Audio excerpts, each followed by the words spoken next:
Welcome to Luca and Miguel. Enjoy the video. In this video, I will show how to make Desi Tadka pasta.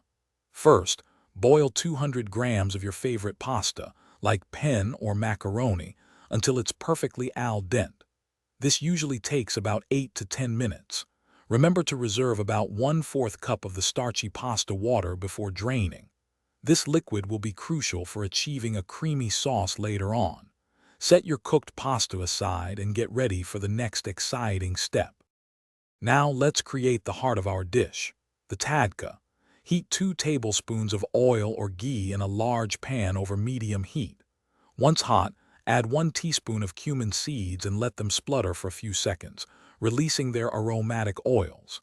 Next, add 1 finely chopped onion and sauté it until it becomes beautifully translucent and soft, which takes about 3 to 5 minutes. This forms the foundational flavor. It's time to infuse more flavor.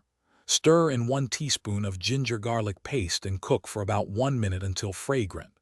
Then, add 1 chopped tomato, 1/4 teaspoon of turmeric powder, and 1 teaspoon of red chili powder.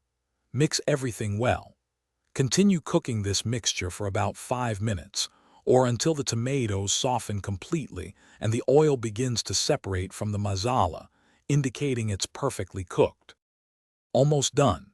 Now, add your cooked pasta to the pan with the flavorful tadka. Pour in the reserved 1/4 cup of pasta water. This helps create a lovely, cohesive sauce. Mix everything thoroughly, ensuring every strand of pasta is beautifully coated with the aromatic masala. Garnish with a generous sprinkle of fresh cilantro. Serve your delicious Desi Tadka pasta hot and enjoy this wonderful fusion meal. Thanks for watching and please subscribe. It's the best investment you'll ever make.